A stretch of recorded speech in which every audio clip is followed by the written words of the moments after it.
a todos y a todas. Gracias por estar aquí. Yo voy a sintetizar mi alocución en 10 puntos, en 10 tips fundamentales, ¿no? Para tratar de ser breve y al mismo tiempo conciso. Tiempos televisivos. A ver, punto 1. Luces y sombras de la Revolución Bolivariana. Era así que hace 2 años, y el tiempo pasa volando, nosotros quisimos llamar a aquel encuentro de intelectuales, ¿no? Es realmente una gran responsabilidad y al mismo tiempo un gran reto, diría yo más bien emotivo, más que intelectual, encontrarnos aquí 2 años después. Pues ese encuentro de intelectuales, entre comillas, y en el mejor sentido de la palabra, dejó muchas heridas en muchos de nosotros, y sobre todo porque yo planteo, aunque es un poco odioso, que hubo 2 eventos, el evento en cuanto tal y después aquellos que reafirmaron lo dicho en el evento en los días y semanas siguientes, que no fueron todos. El presidente Chávez con las palabras del día de ayer, palabras humildes, palabras profundas, de alguna manera curó muchas heridas, no tanto en quienes participamos en ese evento, sino en aquellos que de alguna manera tomaron como bandera muchas de las cosas dichas, ¿no? Y que durante 2 años estuvieron trabajando a la luz de un pensamiento crítico, en el sentido etimológico, un pensamiento de ruptura, un pensamiento que hace daño al expresarlo y que finalmente al actuarlo hace mucho bien. Por lo cual para mí, repito, tiene una fuerte carga emotiva estar aquí el día de hoy, ¿no? Punto 2. 2 años, pensamiento crítico, y ahora un pensamiento crítico que se inscribe en una coyuntura que tiene que ver con la salud del presidente Chávez. Y vaya si es difícil replantear un pensamiento crítico, es decir, un pensamiento que critica en una situación tan difícil como esta, ¿no? Y esto plantea otro reto más, tanto moral como político. Y es por eso que queremos hablar de crítica leal y crítica comprometida. Yo soy de aquellos que piensa, y creo que humildemente lo estoy tratando de hacer diariamente en Cayendo y Corriendo, que no es momento de reacciones bucólicas o de tristezas de telenovela o de incertidumbres de corredor. Yo creo que la vida que vive, ese vivir viviendo, nos puso frente a la coyuntura de un comandante Chávez con una enfermedad por lo demás grave. Y ya voy a hablar de eso, ¿no? Porque ayer me decía un amigo que esa enfermedad tiene más sano que nunca al presidente Chávez espiritualmente, y que esa enfermedad del presidente Chávez nos está curando a todos nosotros, ¿no? Y creo que a 2 años de ese evento de Luces y Sombras de la Revolución, hoy más que nunca se hace indispensable pensar y actuar a partir de un pensamiento crítico.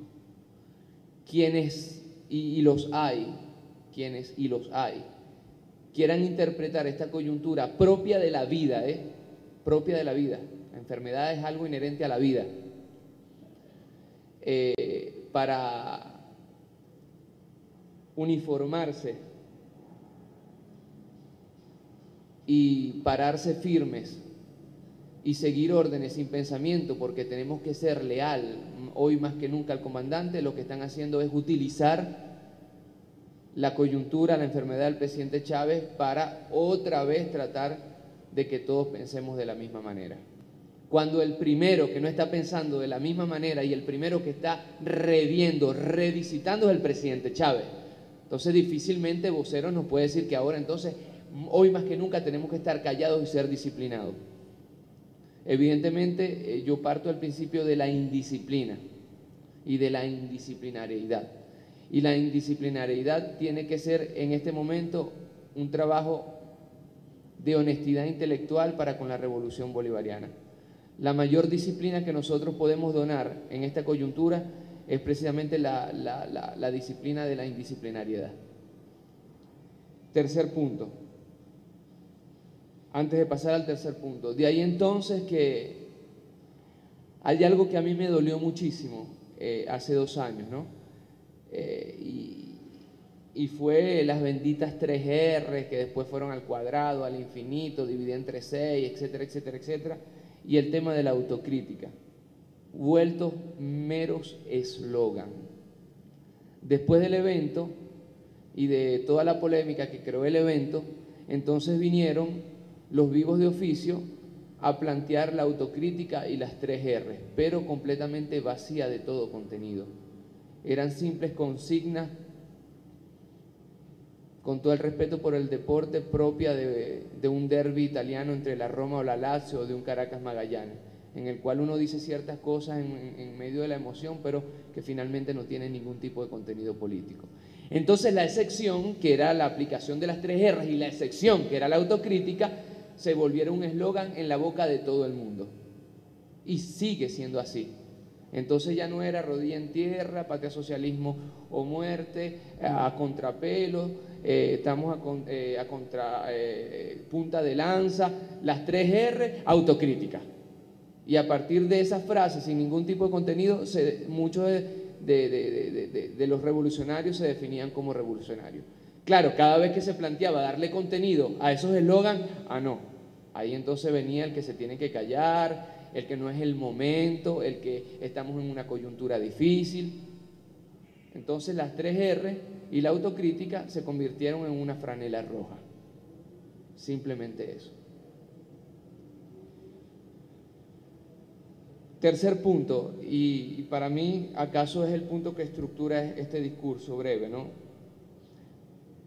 Creo que tenemos que plantear de más en más un concepto de pueblo, y más aún un concepto de pueblo amplio, y ya van a ver a qué me refiero. Porque los sectarismos han hecho mucho daño a la revolución, y como lo ha dicho Víctor Álvarez, y lo tiene repitiendo años, mientras que una economía venezolana se hace de más en más capitalista y privatizadora y privatizada y privatizante, es decir, que hay oligarquías que se están haciendo multimillonarias durante 12 años de revolución, eso es en pocas palabras. Hay un grupo, un sector que se dice revolucionario, y cuando nosotros vamos a escudriñar en el contenido, ¿no?, en la semántica, en el sentido de esa palabra revolucionario, es yo soy revolucionario, y por ser yo revolucionario ustedes no lo son, cayendo en el principal error, en el ABC de la política, hablando del pueblo amplio, no nos perdamos en este tercer punto, que la política es el acto de seducción por antonomasia. Política quiere decir seducir. El acto político es un acto erótico, es un acto de convencimiento del otro. Eso es lo que le da sentido a la política. Y nosotros en Venezuela escogimos el camino más largo, que es el camino de la democracia participativa y protagónica. Es decir, escogimos el camino de la política con P mayúscula. Ahora, difícilmente nosotros podemos definir entonces revolucionario como un elemento exclusivista. Y hay muchos que definen el hecho revolucionario a partir de una metodología del country club. Los revolucionarios somos un grupo pequeño y escogido acaso por una divinidad y con un carnet que vaya a saber usted quién se lo ha dado, y solamente en ese grupo pueden entrar pocas personas. Entonces, un paralelismo entre ser revolucionario y el country club. Quizás es por eso que el country club no se ha tocado hasta ahora. Y siguen jugando 3 personas en el country club. 3. Vayan. Entonces esos mismos 3 que están jugando en el country club son los 3 o 4 o 7 que quieren jugar en la política venezolana desde el PSV o desde la extrema izquierda. Entonces sacan comunicados, entonces sacan artículos todas las semanas en los cuales nos dicen a nosotros qué es ser revolucionario y cómo se debería comportar un revolucionario. Que se vayan al carajo, porque esto no tiene absolutamente nada que ver con la política como elemento de seducción, y convierten a la revolución en una religión exclusiva, como aquellas religiones en las cuales no se trata de convencer a nadie porque ya nacieron así.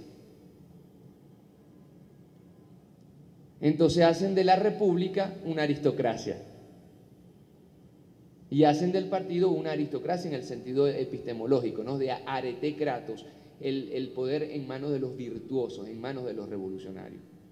El concepto de pueblo amplio es un concepto que debe ser retomado, porque la principal responsabilidad que nosotros tenemos en cara al 2012 es seducir al mayor número de gente posible.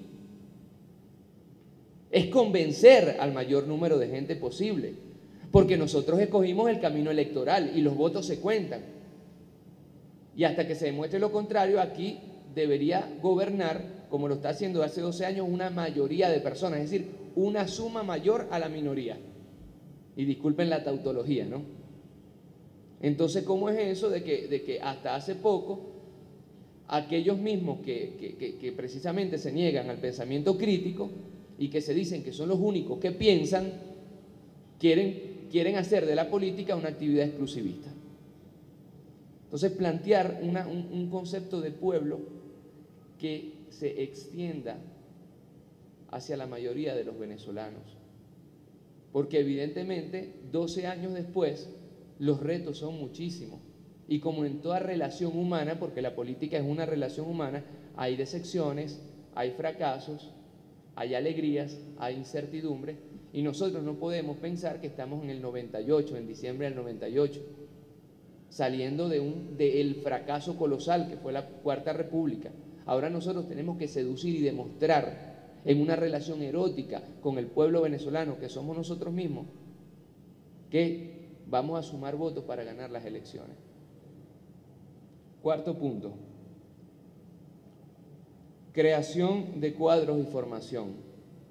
Con las palabras del presidente Chávez, nosotros regresamos una vez más a otro de los grandes eslogans de la revolución bolivariana. Tenemos que crear cuadros, pero es igualito a las 3 R's, al Patria Socialismo Muerte, rodilla en tierra, a contrapelo, punta de lanza. No estamos creando realmente cuadros. Y la creación de cuadros no es solamente, y ojalá se hiciera un acto teórico, es un acto de teoría y praxis. Entonces los cuadros se crean dando responsabilidades a los cuadros, y los cuadros se crean dando precisamente la posibilidad a estas personas de asumir responsabilidades en todos los ámbitos. No hablo solamente del gobierno.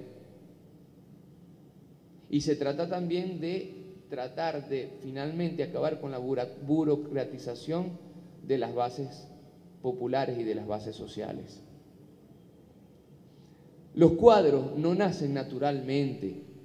Los cuadros políticos no son un fenómeno natural.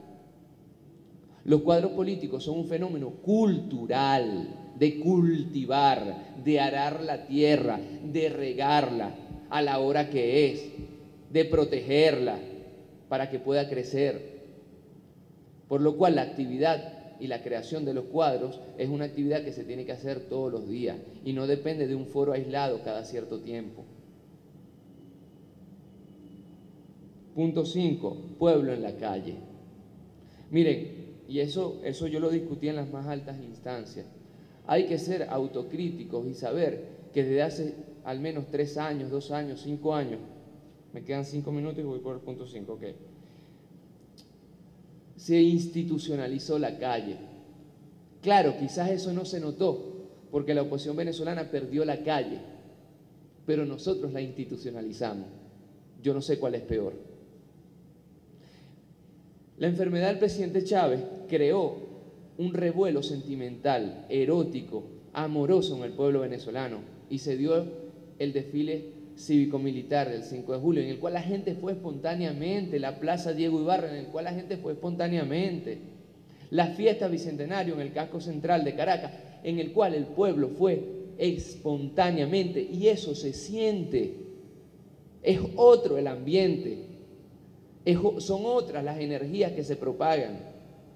Nosotros tenemos que aprovechar entonces eso. El pueblo tiene que ser amplio y tiene que estar en la calle, porque un pueblo que no está en la calle no es un pueblo, es una suma de telespectadores que ven cayendo y corriendo, o que ven un discurso del presidente Chávez.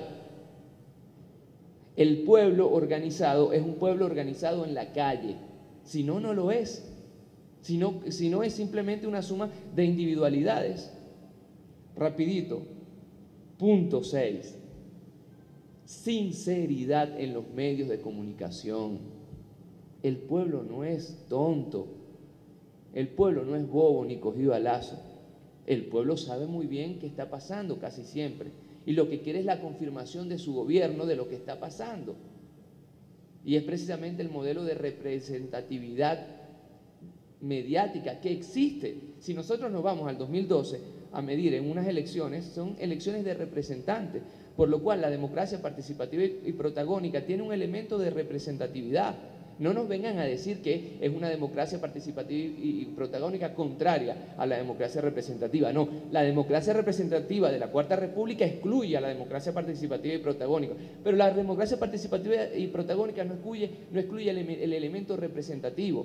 Y el tema de los medios de comunicación en este momento, en esta coyuntura, en el cual hay hechos gravísimos como el rodeo, hay hechos gravísimos como la salud del presidente Chávez, amerita un respeto por el pueblo venezolano, que muchas veces sabe lo que está pasando y lo que quiere son detalles para armarse el cuadro. No digo más. 7, rapidito, matrices de opinión sobre Chávez. Yo creo que la enfermedad del presidente Chávez, y esto lo he expresado diariamente en Cayendo y Corriendo, va a quedar en los anales de la historia de la canalla mediática, como quedó el golpe de Estado del 11 de abril. Porque la canalla mediática nacional e internacional, es decir, la canalla mediática transnacional, se ha comportado de forma estupenda, digo estupenda como canalla mediática, y finalmente se ha quitado la máscara y se ha sincerado. Han hecho un tratamiento del presidente Chávez, un tratamiento mediático del presidente Chávez, completamente deshumanizador, deshumanizante, desprovisto de todo humanismo. Y eso ha sido determinante para la percepción, no solamente de los revolucionarios, de los chavistas, de los bolivarianos, llámelo como quieran, sino una parte importante de aquellos llamados niní, e incluso de una oposición venezolana. No digo más. El tema de la unidad. Bueno, nosotros nos dejamos robar la palabra unidad por parte de aquellos que están más desunidos que nunca. No voy a caer en los detalles de una María Corina Machado que se acaba de lanzar, de un Rosales que está regresando cual héroe de Perú, de un Radonsky que bueno, que ya se ve él como contrincante de Chávez y acaso lo sea, de un Leopoldo López que hace unas elecciones de voluntad popular haciendo la campaña mediática acaso más inteligente de la oposición. Nosotros nos dejamos robar la unidad, como nos dejamos robar el concepto de democracia, como nos dejamos robar el concepto de libertad por parte de una oposición que no es ni libre, ni democrática, ni por cierto unida. Entonces tenemos que retomar, así como planteo el pueblo amplio, categorías que tengan que ver con la unidad. Escuché por ahí y quizás sea interesante, ¿acaso la categoría de unión y de unión cívico-militar o de unión de un pueblo amplio contra la categoría de unidad? Pero tenemos que darle contenido a las palabras, porque nos las van robando con estrategias de marketing político. 9. Tenemos hoy más que nunca que acompañar al presidente Chávez en sus reflexiones autocríticas. Tenemos hoy más que nunca que acompañar al presidente Chávez en sus reflexiones autocríticas y dejar de un lado ese bendito chantaje con el cual nos tienen desde hace 12 años coartados de expresar lo que nosotros sentimos una vez que el presidente Chávez lo haya expresado. Tenemos que expresarlo antes, y expresándolo antes, quizás expresándolo hace 2 años, el presidente Chávez 2 años después lo suscribió. ¿Por qué? Porque el presidente Chávez hoy más que nunca nos está dando una lección de espiritualidad, de humildad, de grandeza humana. Y esto lo digo sin ninguna intención de hablar del presidente Chávez o endiosar al presidente Chávez. No, el presidente Chávez se quitó ese traje aristocrático y religioso medieval de la divinidad que muchos le habían puesto. El presidente Chávez se lo quitó y dijo: aquí estoy, soy nada más y nada menos que un hombre, perdónenme por no haber cuidado mi salud. Imagínense ustedes eso. Y el pueblo, ¿cómo le responde? Ya termino. El pueblo le responde en el balcón del pueblo, después de tanta incertidumbre, mandándolo a descansar, carajo. Dígame si esto no es creación de un vínculo político basado en la responsabilidad, de una redefinición de nosotros, ya no más como robots revolucionarios, sino como seres humanos que queremos vivir viviendo, que tenemos que hacer ejercicio, que tenemos que cuidar nuestra salud, que tenemos que descansar, que tenemos que tomar vacaciones, porque las revoluciones en los siglos XIX nacieron para que los trabajadores tomaran vacaciones, que tenemos que cuidarnos, porque el principal reto de un revolucionario es estar vivo para hacer la revolución. Si no es la revolución de los anales históricos, de las estatuas y de los discursos en la Academia de la Historia. Último punto, y ya lo mencioné y con esto termino. Chávez está más sano que nunca. El crecimiento espiritual del presidente, él mismo lo ha dicho en varias ocasiones, el revisitar muchas de sus decisiones, de sus humores, el pasar de tomar 40 tazas de café a tomar acaso 1, el hacer ejercicios y poner a hacer ejercicios, incluso algunos ministros. El presidente Chávez con esta enfermedad se está sanando a sí mismo y nos está sanando a todos nosotros. Está sanando a un pueblo que en este momento, y lo digo con mucha responsabilidad, y gracias a la coyuntura que estamos viviendo, trágica por cierto, del presidente Chávez, se está convirtiendo en un pueblo amplio, porque hay gente que está rezando por el presidente Chávez y que quizás hace un mes lo quería ver muerto, porque nos estamos humanizando y estamos humanizando la política, y yo creo que eso es trascendental para la creación de una fuerza unida, que es precisamente la vocación de esta reunión, una fuerza unida, una fuerza amplia, un pueblo amplio, un pueblo humanizado que según las palabras del propio presidente Chávez tiene que repolitizarse, es decir, tiene que ver al otro ya no más como enemigo, sino como adversario político. Los que siguen viendo al presidente Chávez como enemigo y siguen deseando todos los días en todos los medios de comunicación privados su muerte, simplemente están perdiendo votos, que es lo que le interesa a ellos.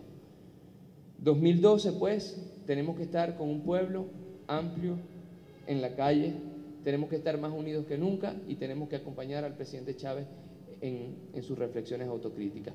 Creo que es la mejor campaña electoral que nos podemos plantear. Muchísimas gracias.